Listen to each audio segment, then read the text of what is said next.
Hi, this is Dad the Diet Coach, and I'm here with Joe Norman, Mr. Monster Squat, with Raw Fitness Combine, and we're here to talk a little bit about who you are, and I know there's a lot of people in the powerlifting industry who know you because of your squat. Yeah, I think you had like an 1,100 pound squat, right?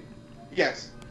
So tell us a little bit about yourself. Tell people who might not have an introduction to who you are a little bit about where you're from and what got you into the sport of powerlifting. Well, I've been powerlifting since I'm 30, which is about 16 years now. I'll be 46 and coming up in April. Right. What got me into the sport, this is actually quite a funny story, is women is what I always say.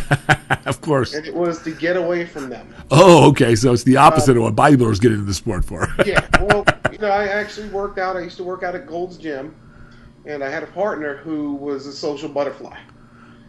So every single day at the gym, we would go in there, and people would come up and talk to him and interrupt our workouts. And finally, I started training by myself, and then these girls that knew him used to come over and bother me and ask me questions all the time.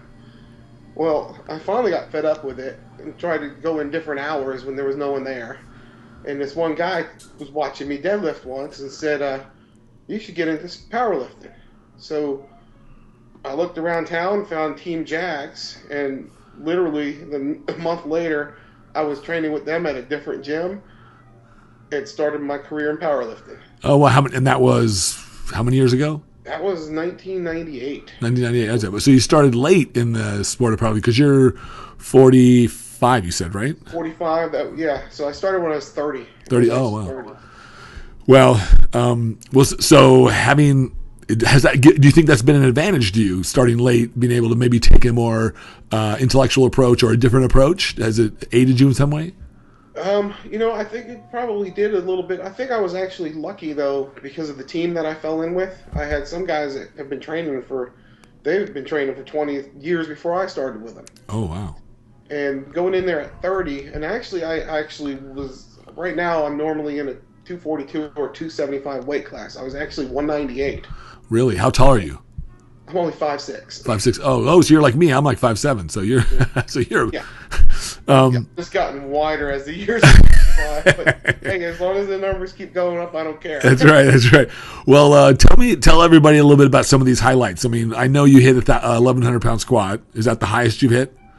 That is the highest I've hit. Yes, and at the time, it was the 14th. I think it was ranked 14th highest squat ever by in the world by body weight. Oh wow, that's awesome. Yeah. So and I want to say I was 42 when I did it. Oh wow. So not just a couple years ago. I think there's only 3 or 4 guys that actually over the age of 40 that can hit weight like that. Yeah, that's pretty amazing. Yeah, it was interesting. It was kind of a funny situation because I had gone to a local competition or a competition here in Florida, and what I did was I just went there to squat. Okay. So when I opened up on the bench, because we do the 3 lifts, the bench and the deadlift, I opened up with 135 on the bench. And I opened up with 135 on the deadlift. So everybody thought there was something wrong with me. I go in there and I squat 1,100 pounds, and then I go in there and bench up at 135 and pull 135. I actually had one of the judges red light me on the deadlift just to be a wise ass. But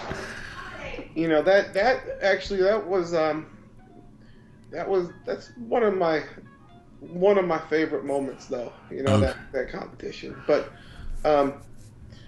back in the days, this was even before this. I had set out a goal. I was weighing 220. I was in the 220 weight class, and I had set a goal. I told my buddies at the beginning of the year, by the end of the year, I was going to squat 1,000 pounds. So, of course, they laughed, but they don't. They always laugh because they're just right. My gym buddies, and they give me shit all the time about everything. So, at the end of the year, it was the last competition in our federation. I squatted 1,003. I weighed in at 220 pounds. At that time, I was the 4th man in the world to ever squat that. Oh, wow, that's impressive. Yeah, and I think I was about 36 or 37 at the time when it did that. So what's next on the agenda? Are you going to try to keep moving that squat up? I mean, I assume you probably will. Well, I hate to jinx myself, but I've got a competition coming up in 2 months, up in April. In April. Which show is that? Which competition is that? Actually, it's Orlando. They have that big Europa. Oh, sure. Yeah, I'm usually there at that show. Yeah, that's a great. You need to come over to the APF. It will be the APF's booth that's doing the powerlifting meet. Okay. What they do is they do raw and single ply. And now single ply is we get to wear the suits and we get to use the knee wraps, but it's a single material. Right. It's usually like a poly material. Yep. I had done it 3 years ago, and I weighed in at 242, and I squatted 1,003 at that in single ply, which I think there's only 3 other guys in the world that can squat 1,000 in single ply gear, which would be Ed Cohn, one of them. Steve Goggins is another one. Well, I ended up winning best lifter that year. The following year, I did it again, but I hurt my arm, and I was actually going to try to squat. I think the highest all-time single ply is 1,058 or 1,054, something like that. Well, I was going to try to go for that, but I couldn't hold the bar on my back because my arm hurt. I opened up with 960. I did my opener. I went to go up a little over 1,000, and I couldn't hold the bar because my arm was injured. So that was kind of a bust.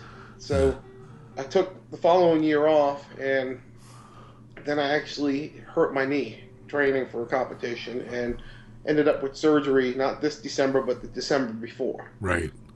So all of last year was trying to come back to get my spot back up.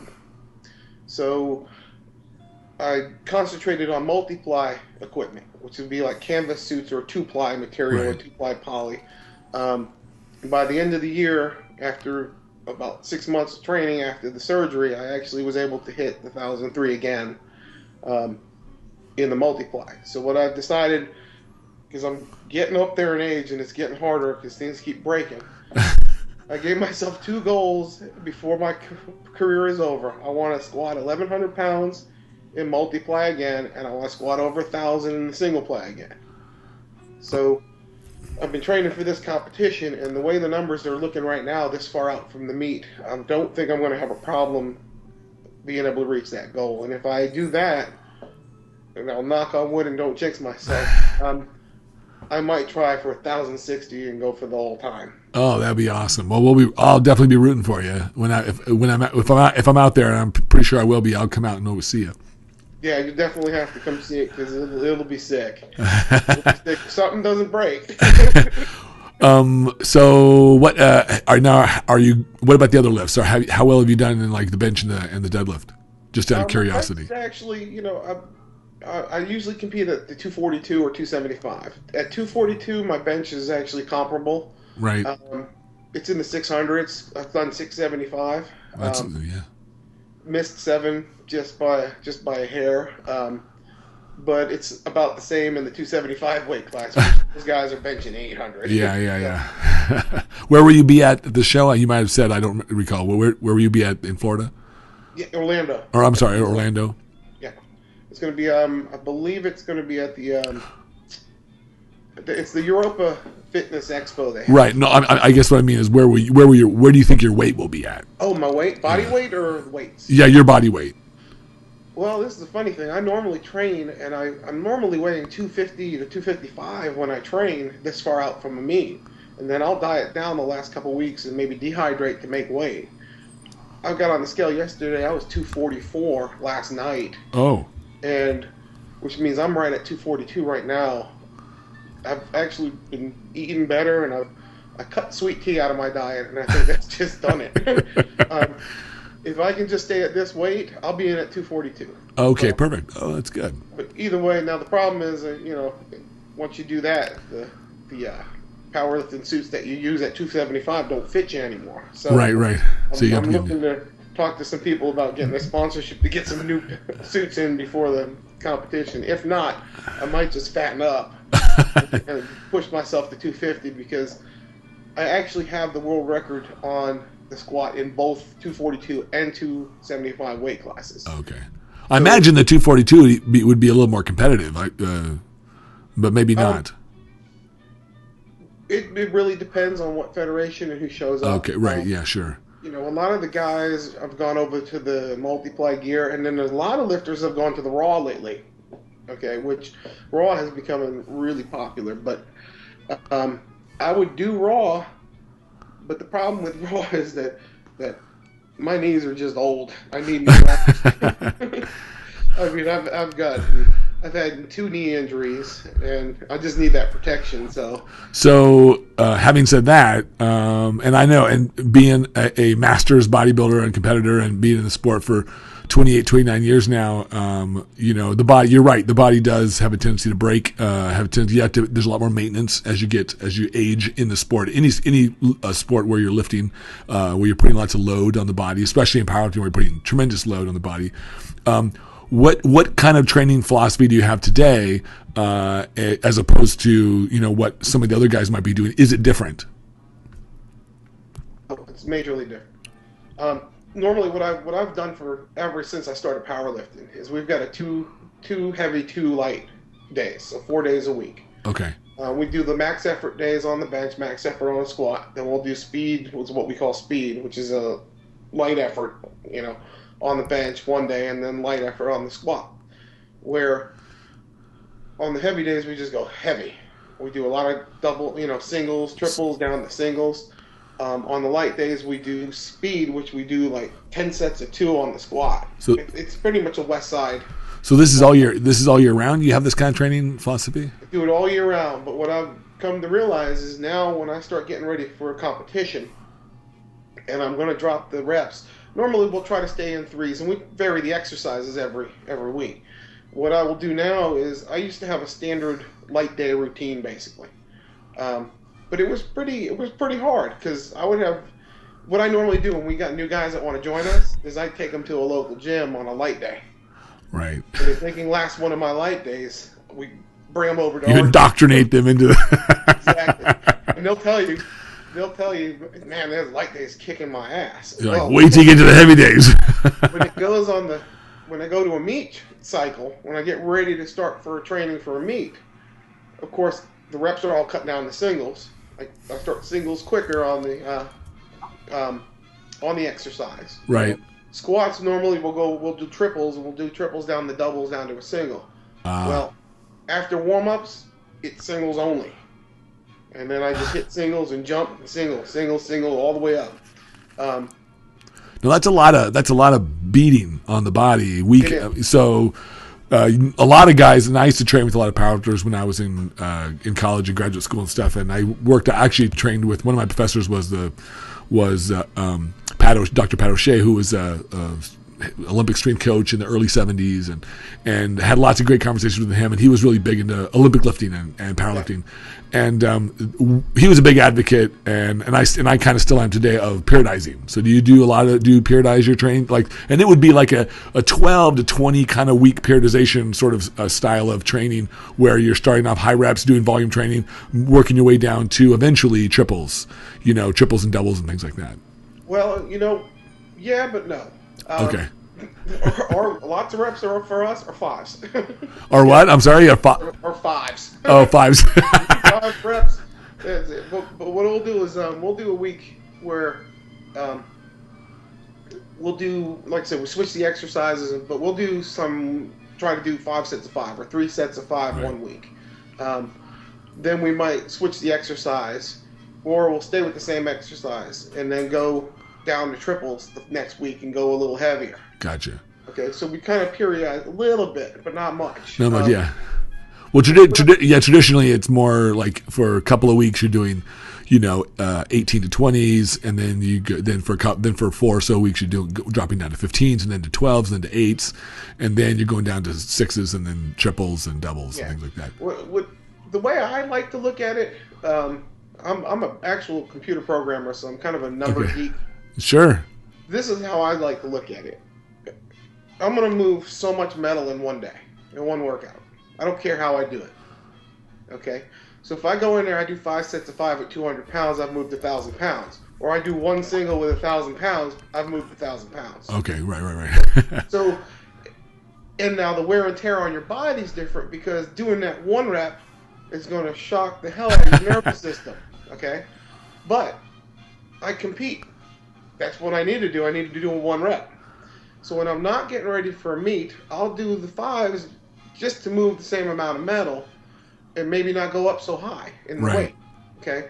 When it gets ready for the competition, I drop it down to singles and I'll go up as high as I can just to get that shock factor over. Right. Okay. That's kind of how I do it. Now, on the light days, I still do a pretty sturdy light workout for both bench and the squat. But when it comes to competition time, because I'm really pushing it hard on those heavies, I'll go super light on the light days. Normally on a speed day, we'll do like 8 sets of 2 squats. Right. I'll do like maybe 315 to 365. Okay, for my weight, and we do it fast. So if there's 2 of us, what we do is we look at the clock. As soon as the big one's 12, I go. He goes after me. Hits 12 again, I go again. Okay, so we get 10 sets done in 10 minutes. Okay. When we're all doing doubles with that weight. Okay. Well, now, because I'm getting ready for the meet, we'll do the same thing, but instead of using 365, I'll do 225 or I'll do 185. Because I'm beat up on those heavy days, so I know being 45 years old, I need to take it lighter on the light days. So, and the advantage of being in this sport for as long as I have, I don't need to teach my body how to get stronger. I just need to teach my body how to handle the weight. Right. You know, it forgets between competitions. It forgets what 1,000 pounds on your back feels like. So what I have to do, I got to get it to remember. So when I get to that meet and unrack that weight, it doesn't like shock me, you know? Right. That's kind of my philosophy on it. It's the muscle memory factor now. I've been doing it so long I could take 6 months off from a knee injury, train for 4 months, and hit those weights that I was hitting before I got hurt. Now, what kind of, just out of curiosity, what kind of knee injuries did you have? My first of all, I went 10 years without an injury. When I was 40, I had 1,030 roll up on my neck, and it bulged 2 discs in my neck. Oh, okay. At that point, and this is actually one of my favorite comeback stories too. I don't know how much time we have because I got hundreds of stories. It atrophied. My left arm shrunk an inch. My forearm was an inch smaller than my right. My bicep was an inch smaller than my right one. I wasn't allowed to squat. I couldn't put a bar on my neck for months. So I did heavy leg presses as much as I could. I had to get in the regular gym and do leg presses. It was getting... This happened in November. Well, the following year, I was doing the leg presses. Finally got the clear to squat again. And there was the Master Nationals coming up. I was just turned 40. And this is ideal. This is so funny. I was my 40th birthday. I go to Master Nationals. It was my first year as a master because you're 40 years old as the master class. I had lost so much weight. I was back down to 220. Okay. I trained maybe 4 or 5 months for this competition. Not even. It was probably less than that. Maybe 3 heavy months to train into it. And I get there and I'm up against this one guy, and we both open up with the squat record for our age. We both break it. We both jump to the next I think that was like 8 something. We both go to like 9, a little over 9. We both hit it again. So we're breaking this record back and forth. We both jump to 9:42, and he misses his and I hit mine. So I finally take the record away from him. And in our federation, if you break the record on your 3rd attempt, they allow you to take a 4th attempt. To do It won't count towards your score, but it counts towards pushing that record up. Sure. So my buddy says, "What do you want to do?" He says, "You can take another attempt." I said, "Well, just tell him to put 1,000 on that bar again." He did. I go sit down, I unwrap my knees, and they call my name back up to the platform because I was the last person on the platform. So he made them give me 2 minutes. I rewrap my knees, I go back out there, and I don't know how the hell it happened, but I down and I came back up with that weight.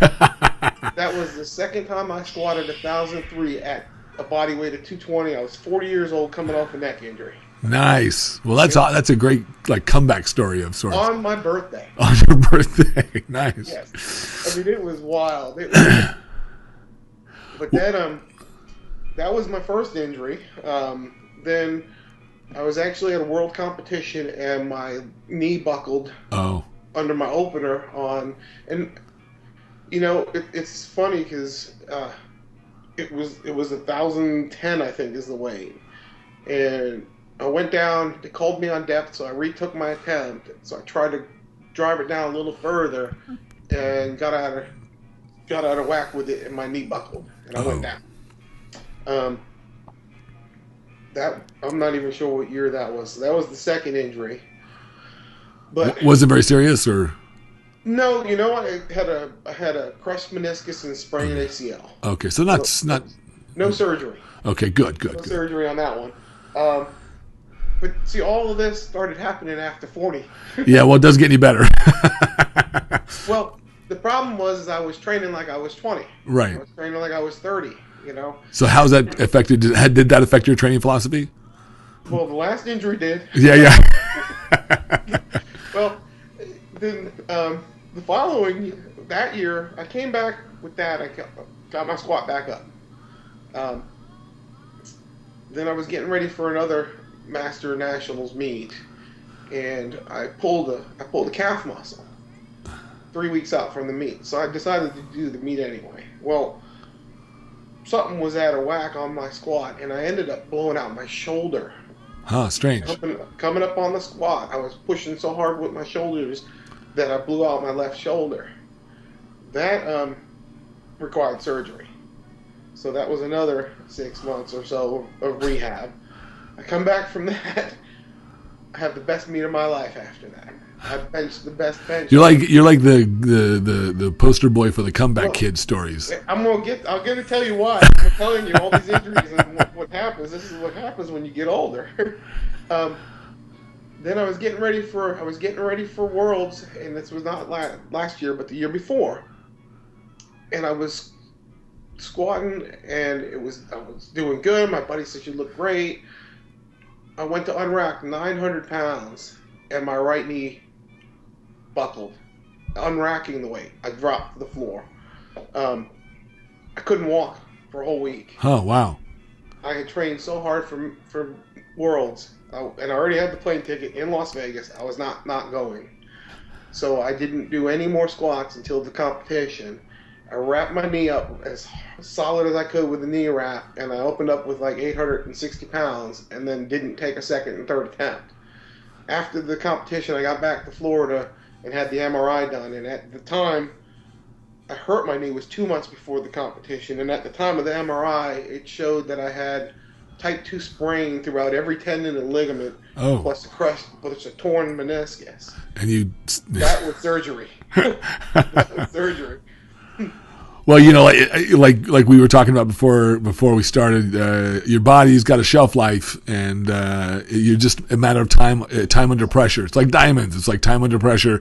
It can make you better, but at the same time, it could also create some injuries and create some risk for, especially as you get older. Because, you know, I tell my clients this all the time, and I coach a lot of athletes, and I tell them that, you know, our bodies have all of our body parts, our joints, everything have shelf lives. I mean, we're so many bends, so many pulls, so many things, and eventually they're going to give out. So the most important thing is, especially as we age in training, is to acclimate to this kind, making sure that we repair appropriately, that our maintenance on our body is good. I encourage people to do get chiropractic work done and massage therapy and all of these kinds of things. And recovery becomes the most critical element in a master's competitor, whether they're a powerlifter or whether they're a bodybuilder or whether they're any other kind of sport. It becomes the link that will either make or break you. If you master your recovery, then you'll have a much better chance. Exactly. See, that's what I was going to get at. Oh, okay. I'm stealing your thunder. Is because every injury I've had has taken at least 3 to 6 months to get over. And during those 3 to 6 months, I'm taking it easy. Right. Good. And that's you should. basically, I've been doing this the hard way. I've been getting hurt to take the time to relax. Right. So now you take the. I took all last year. I took literally I had surgery in December of 12. I did my first competition in October of 13.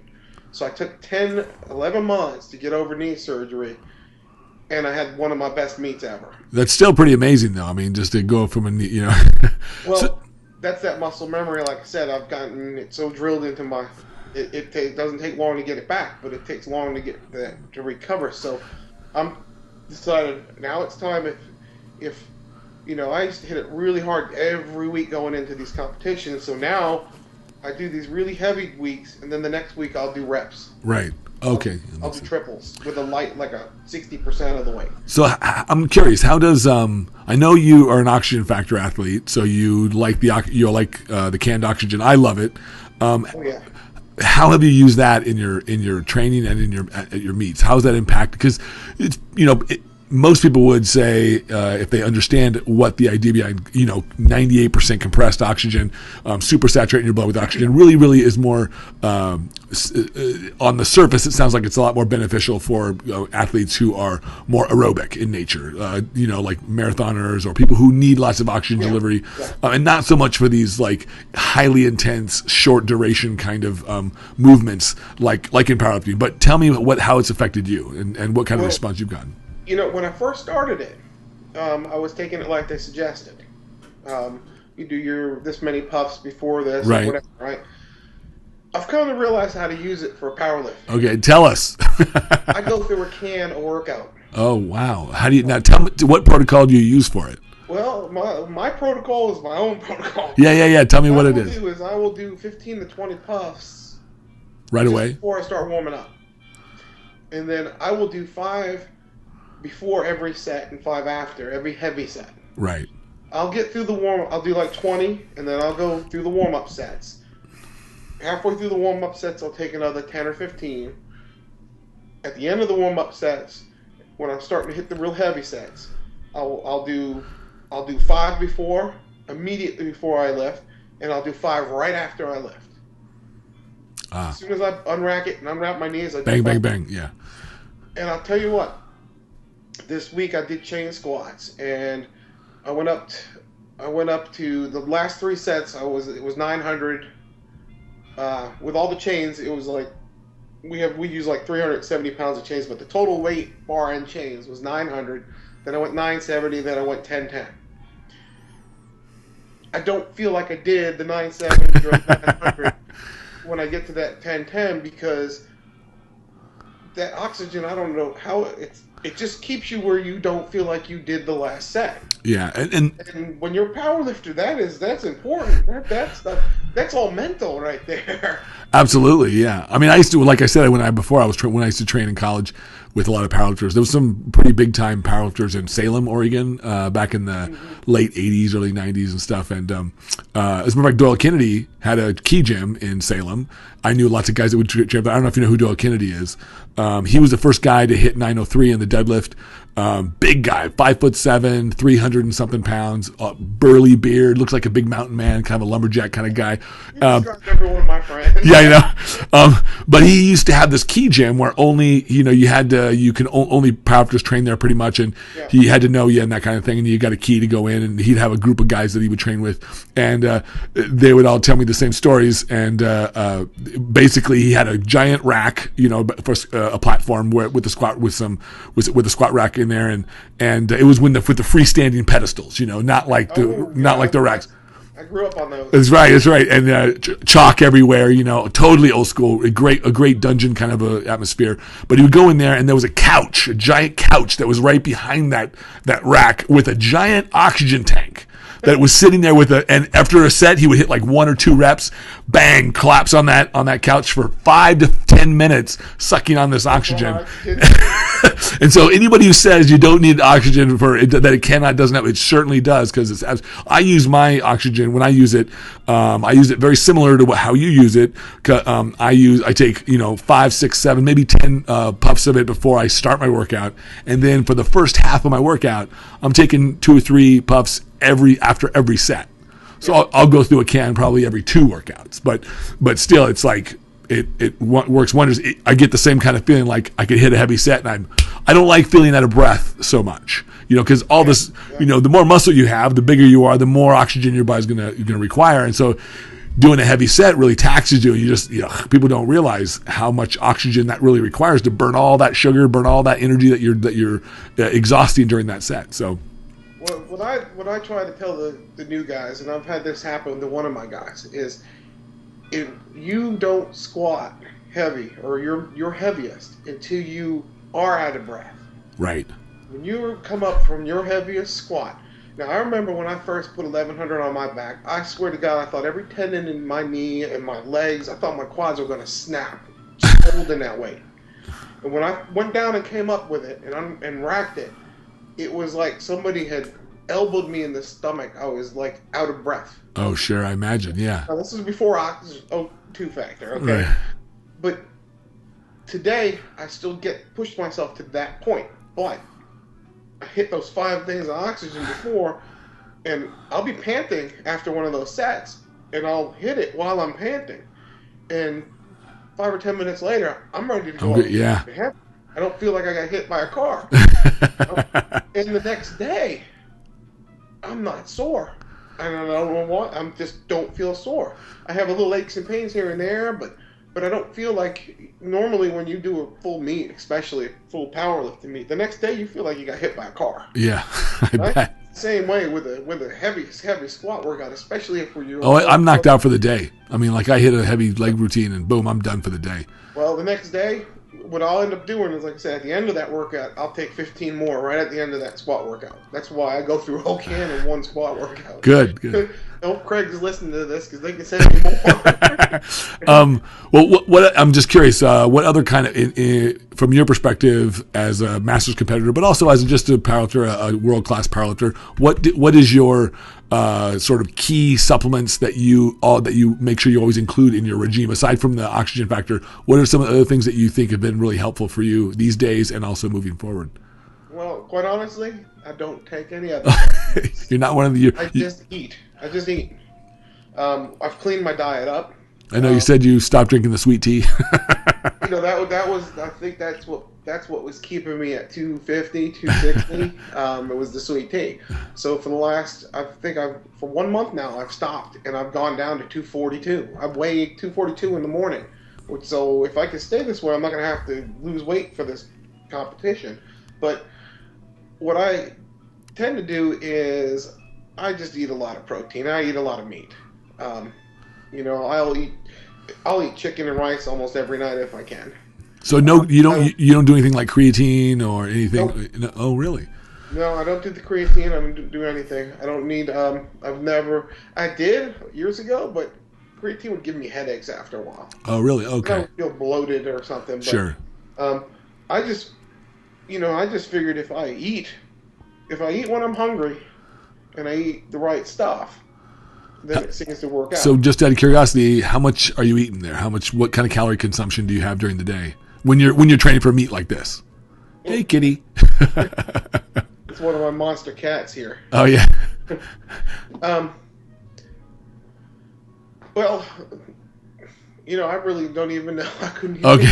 So, I mean, are you eating like 6 times a day or 5 times a day or just 3 or 4 big meals or? No, I'll eat like 2 or 3 big meals, and usually what I'll end up doing is I got 2 secrets. This is I'm gonna tell you my secret. Okay, those Lance peanut butter peanut bars. The ones that you get over at the store. They got one that's like a 3 peanut bar.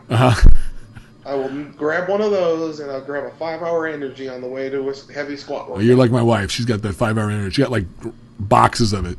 You get the grape. You get the extra strength grape. It tastes great. And then I will eat one of those peanut bars, and I will eat an apple. Okay.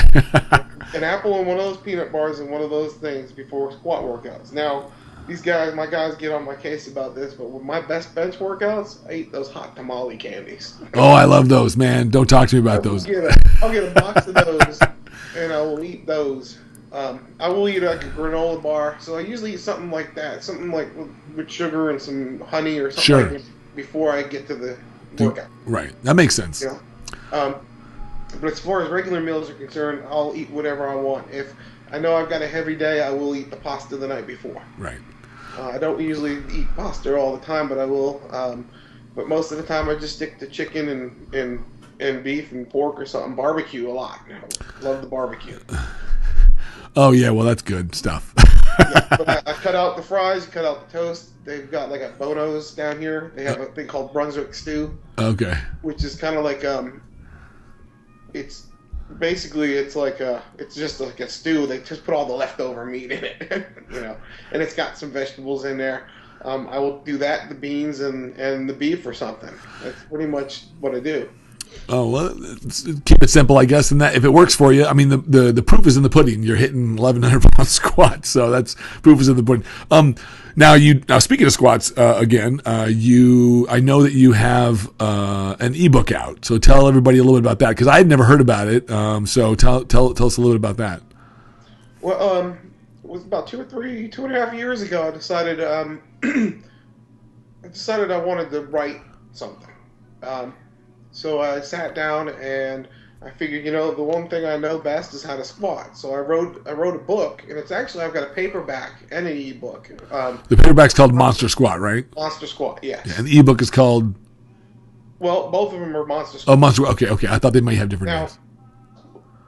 Because I went and published this on Kindle, I self-published it. Of course, I started reading because like I said, I'm one of those computer geeks. Started reading on marketing, and then they were saying, hey, there could be a chapter of one of your books that could make a small ebook. So I said, you know what? I said, chapter 1 of Monster Squat I even named it Squat 101. It was basically, I go over top 3 techniques that I've seen, as in my experience, every powerlifter use. It goes over from stance to holding the bar to your foot placement, how to walk out of the rack, whether you have a monolift like we do and standing up in the rack. There's 3 different techniques on how to squat. You got like your dive bomb technique. That's what a lot of raw people do, where they just drop it straight down. Right. You got the slow and steady, where they bring it down slow and bring it up the same speed. Or you got people like me who bring it down real slow and then just hard hit it at a hole and blast it up out of the hole. I'm sort of a fan of slow and then driving up. The slow and drive is the best. Yeah. Now, I'll tell every powerlifter this. The raw squatters, a little bit of that reflex. They need a little reflex.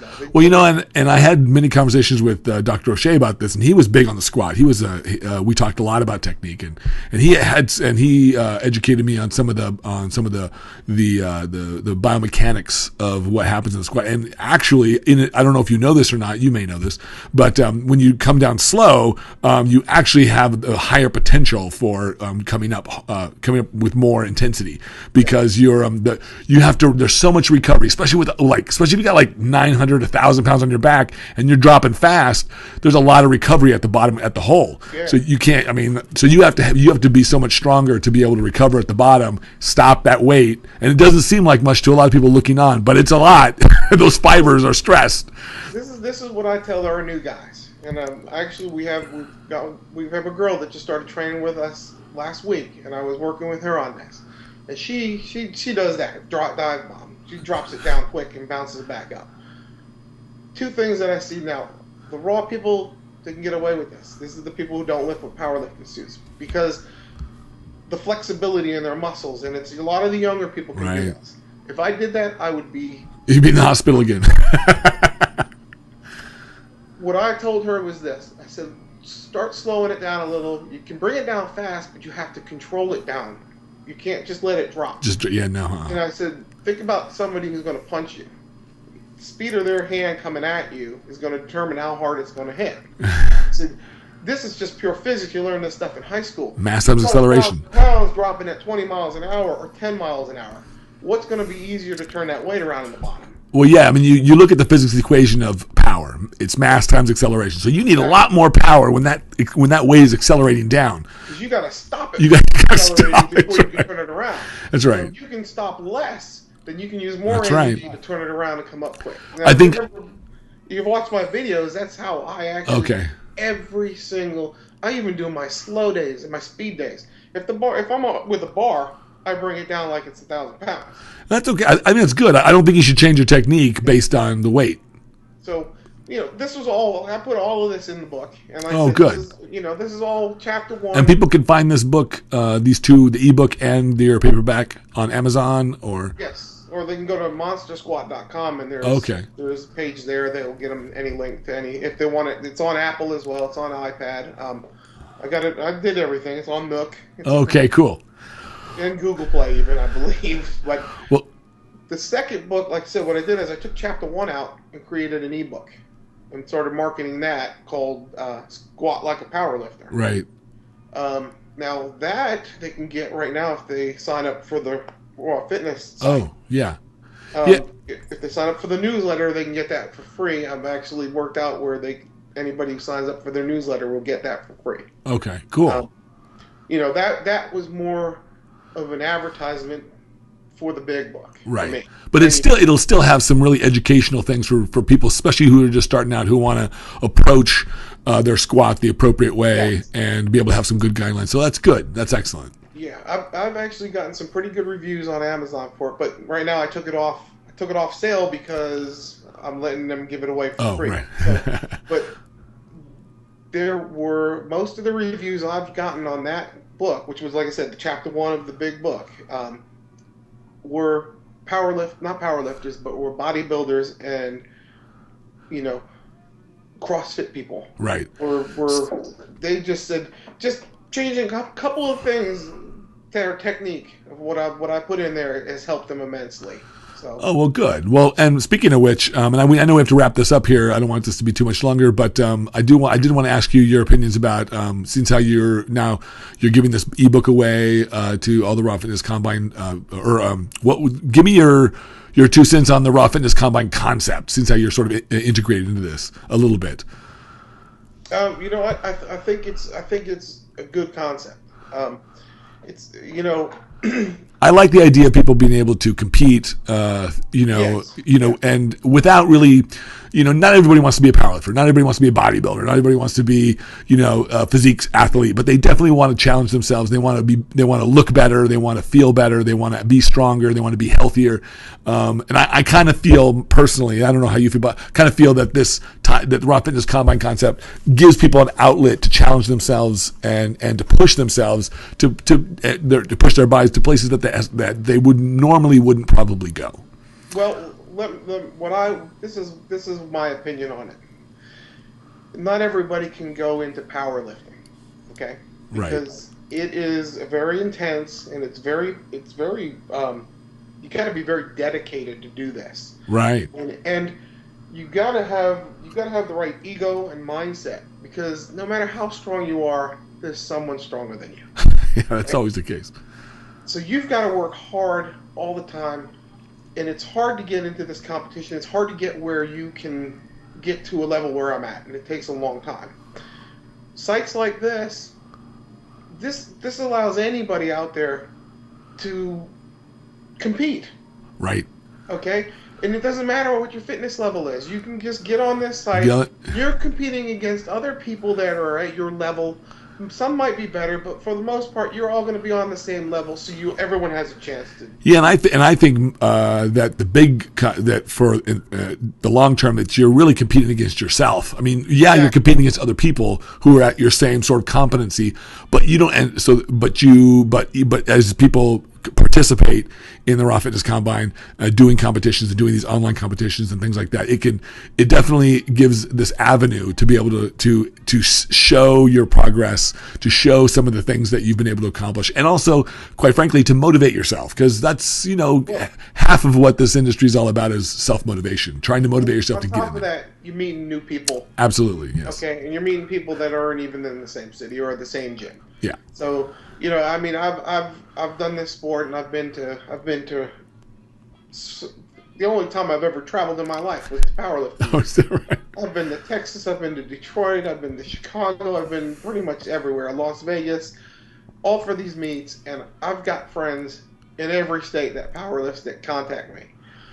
With a site like this, you can make friends across, and when you've got other people doing the same things you're doing, and you start back and forth on Facebook, talking with each other, sharing stuff, get on this site and compete against each other, you're going to do better because you're going to have somebody helping you or Right. somebody pushing you. Okay? You know? I mean, and that's really it's a good concept. I think it's a great concept because it's like if I didn't have to leave my own personal gym to do the power, You wouldn't. I wouldn't. Exactly. Just film them and send it in for the results. Well, Joe, hey, it's been a pleasure to sit here and talk to you about this stuff. I wish you really all the luck at this next meet in Fort Lauderdale. I'm pretty sure I'll be going. So if I do, you'll see me. Or I'm sorry, Orlando. And I will. I'll come by and say hi and wish you well. Not before you compete though. I'll let you focus. All right. Well, it's in the 12th. Yep. It's the Europa, and I'm lifting on the 12th. Yeah, and I actually have people. I have athletes in that show competing, so the likelihood of me being there is fairly great. Yeah, they have the whole thing. They've got everything. Yeah. They've actually, I think, have jiu-jitsu and karate. Yeah, it's stuff going on. Yeah, they have and Huge event. Exactly. So, well, again, this is Tad the Diet Coach and with Joe Norman, Mr. Monster Squat with Raw Fitness Combine, and I hope everybody enjoyed this. Any last things you want to say in terms of thanking people or give somebody some recognition that we haven't mentioned already? Actually, I'd like to thank the O2 people for sponsoring me. Oxygen Factor, yeah. Yeah, the Oxygen Factor. That has made a difference in my recovery. Oh, good. A big difference in my recovery. And like I said, I figured out how to use it to my advantage during the training. So I will probably go through 3 cans at the next competition. Okay. Oh, just in the competition alone. Just in the competition alone. I would like to thank them. And it's been nice meeting you and talking to you. And, hopefully everybody will sign up for the newsletter and get that book. And oh, yeah. if anybody's got any questions, my email, I'm out there on the internet. I'm on Facebook. Just do Monster Squat. Monster Squat. Joe Norman, Monster Squat. Well, again, Joe, it's been a complete pleasure. It really honestly has. And we'll be seeing each other pretty soon, most likely. This is Tad the Diet Coach with Joe Norman and Raw Fitness Combine. We'll see you next time.